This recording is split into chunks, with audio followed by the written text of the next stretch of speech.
네, 안녕하세요. 여러분들의 구독과 좋아요로 이 채널이 유지되고 있습니다. 네, 영상 속도는 1.5배를 추천드리는 바이고요.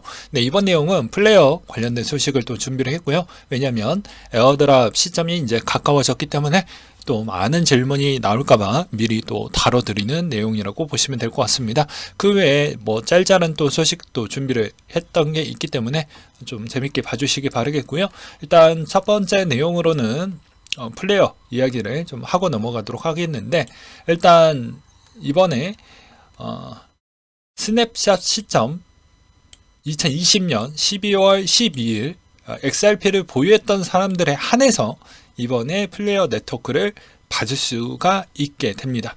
여기서 이제 기본 조건이 있는데, 뭐 어떻게 보면 지갑으로 받을 거냐 아니면 거래소에서 받을 거냐, 그런 차이점이 조금은 있고, 그 다음에 여기서도 남은 에어드랍의 금액의 분배 방식은 거버넌스 결과에 따라 좀 달라진다고 합니다. 그래서 이 투표 방식에 따라서 이제 받는 일정도 조금씩은 변경 사항이 있을 수 있다, 뭐 그런 내용으로 간략하게 봐주시면 될 것 같습니다. 자세한 내용 같은 경우에는요, 해당 플레이어 네트워크 공식 홈페이지에 거의 다 나와져 있습니다. 그래서 보게 되면 플레이어 토큰 배포는 1월 9일부터 시작을 한다라고 되어져 있고, 이제 여기서도 15% 부분에 대해서 일단 진행이 된다라고 되어져 있고, 나머지 부분은 아까도 말씀드렸다시피 거버넌스를 통해 가지고 진행을 해서 약간씩 조금은 조절이 가능하다라고 되어져 있고요. 그리고 36개월간 배포 분산된 방식은 온체인에 수행이 된다라고 되어져 있습니다. 그리고 플레이어의 개선 제한 수락이 되면 랩핀된 보유한 사람이 스냅샷을 찍을 때 XRP를 보유한 사람뿐만 아니라 토큰 분배로 일부 받을 수 있다는 점이 좀 있고요. 투표는 언제 투표할 수 있냐? 2월 중에 투표가 또 가능하다고 합니다. 참고하시기 바라겠고요. 그 다음에 이제 지갑 지원도 좀 봐야 되겠죠. 지갑 지원을 보게 되면 뭐 바이프로스트 지갑, 디센트, 레저 나노, 트레저티, 메타마스크, 세이프팔, 그리고 브레이브 월렛 정도가 된다고 보시면 될 것 같고요. 그 다음에 거래소 지원 부분은 여기서도 볼 수가 있습니다. 1월 9일부터 2주 이내에 플레이어 받을 수 있는 거래소 상당히 중요하겠죠. 뭐 바이낸스, 오케이, 크라켄, 넥서, 쿠코인, 뭐 후오비, 뭐 게이트, 뭐 비트파이넥스, 비트루, 빗썸, 어피트, 바이비트, 뭐 비트소, 게이트 허브, 뭐 등등 보여지는데, 우리가 주로 많이 쓰는 쪽만 일단 이야기를 좀 했습니다. 코인원도 들어가져 있고요, 코박스도 들어가져 있습니다. 그렇기 때문에 잘 참고하시기 바라겠고요. 그 다음 소식으로는 이제 연준의 인사들이 줄줄이 연설하는 시즌으로 도래하고 있습니다. 뭐 앞서 이제 일정을 보게 되면 이번 주 주중 때부터 이야기를 좀 해놔야 다음 주에는 이제 발언할 수 있는 조건이 안 되기 때문에 어쩔 수 없이 이번 주 주중에 좀 발언이 좀 많이 나올 것으로 보여지고요. 그 발언으로 인해서 우리는 또 힌트를 또 받아가야 되겠죠. 왜냐면 지금 모든 영향을 받고 있는 건 금리이기 때문입니다. 최근에 보게 되면 9일부터 13일까지 있는데, 여러분들은 이제 여기 중에서도 아셔야 되는 포인트가 하나가 더 있죠. 그건 이번에 12일 날 나오는 소비자 물가지수 추이인데요. 그 직전 추이가 7.1%가 나왔기 때문에 CPI가 아무래도 이번에는 뭐 말할 필요가 없습니다. 무조건 이것보다 더 밑에 있을 겁니다. 밑에 있을 거니까 CPI 발표할 때마다 단기적으로 뭐 선물 트레이딩 하실 분들이나 뭐 단기적으로 또 매수하실 분들은 12일 그 주에 CPI가 있으면 상반기 때는 계속해서 내려가는 추이를 보여줄 수밖에 없기 때문에 그 주에 들어가져 있으면 조금씩 반등이 나올 때마다 이렇게 챙겨 먹는 전략으로 가져가는 게 좋다. 그래서 최근에 비트코인 동향도 나쁘지 않을 것이고, 최근에 이제 아시아 시장의 코스피 시장이나 이런 쪽도 먼저 선반영해서 움직이고 있다, 이렇게 보는 게 맞습니다.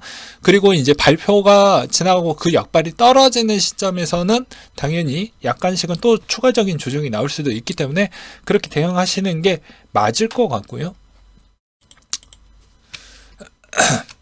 그 다음으로 또 보게 되면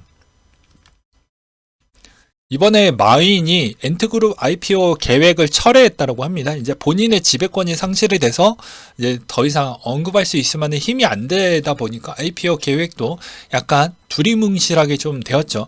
그렇지만 홍콩에 있는 자본 능력이 싱가포르 쪽으로 좀 많이 빠져나가서 홍콩이 최근에 좀 공을 들이고 있는 게 이제 6월 달에 가상자산 거래소 부분도 등록 심사 제도로 바꿔서 최대한 투명하게 관리를 하겠다. 이 말의 의미는 싱가포르 쪽으로 좀 자금이 많이 빠져나갔으니까 그걸 좀 보완을 하려고 하는 처사와, 그 다음에 추가적으로 좀 더 인기를 끌려고 한다고 하면 뭐 엔트 부분도 약간의 재료성으로 좀 입김이 나올 수도 있습니다. 가능성이 있다는 것이죠.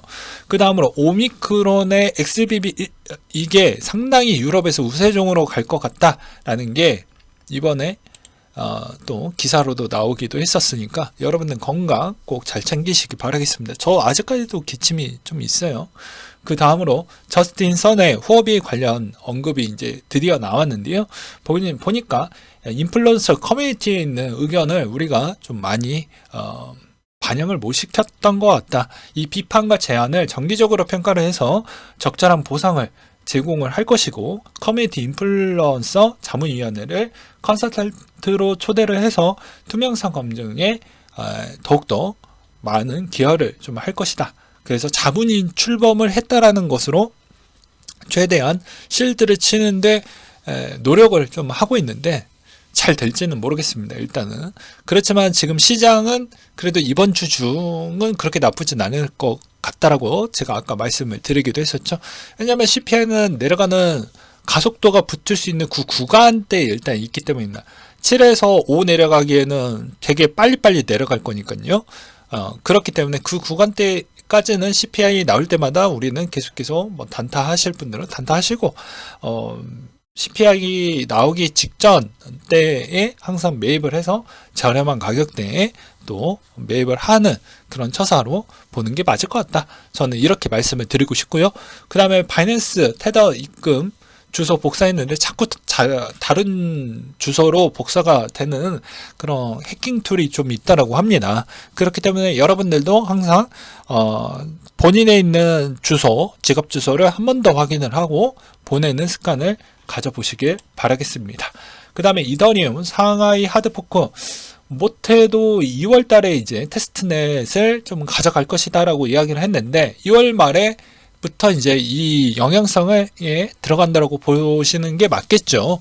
그래서 참고하시기 바라겠고요. 그 다음에 리도가 일주일간 57%나 급등을 보여주었다고 하는데요. 분석글에 따르면 이번에 스테이킹된 이더 토큰의 30%를 담당하고 있기 때문에 아무래도 이더리움의 가장 큰 유동성 스테이킹 플랫폼으로 자리 잡게 될 것 같다 라고 이야기를 하고 있는 실정입니다. 그래서 곧 출시될 상하이 하드포크로 인해서 사용자들은 스테이킹된 이더를 인출할 수 있게 되고 더 많은 리도 파이낸스를 통해서 스테이킹 할 확률이 매우 높아지기 때문에 뭐 그런 움직임으로 좀 봐야 되지 않겠냐, 뭐 이런 의견들도 있기도 했습니다.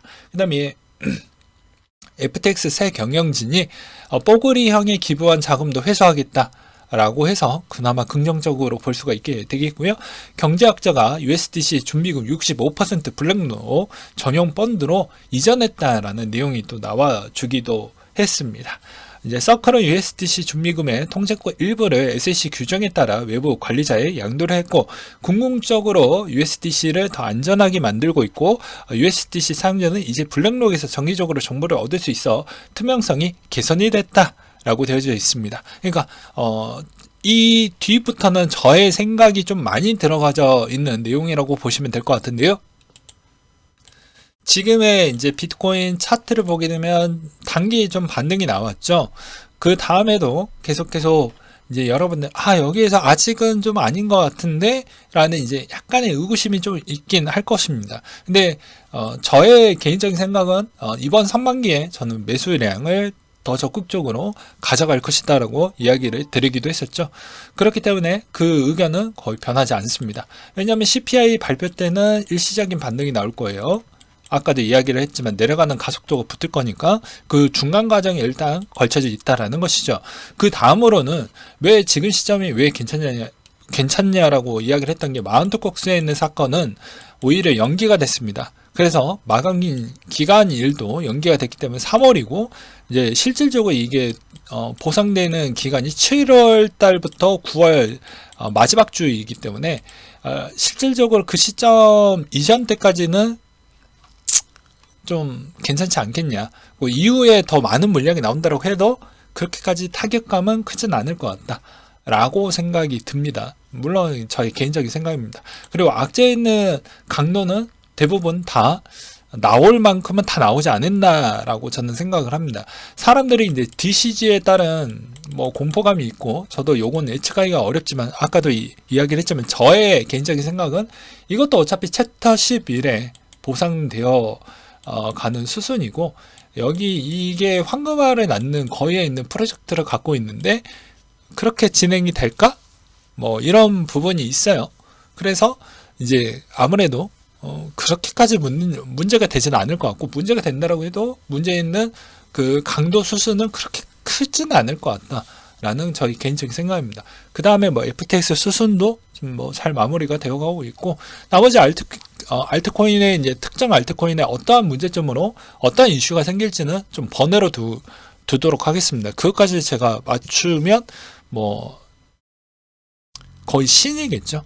그래서 그거는 좀 별개로 둔다라고 해도 지금 상황은 으로는 여전히 좀 제 기준에서는 저렴한 구간대에 있기 때문에 저는 이때부터 이제 새해가 밝아왔기 때문에 이때부터 좀 많은 매입을 할 생각을 갖고 있습니다.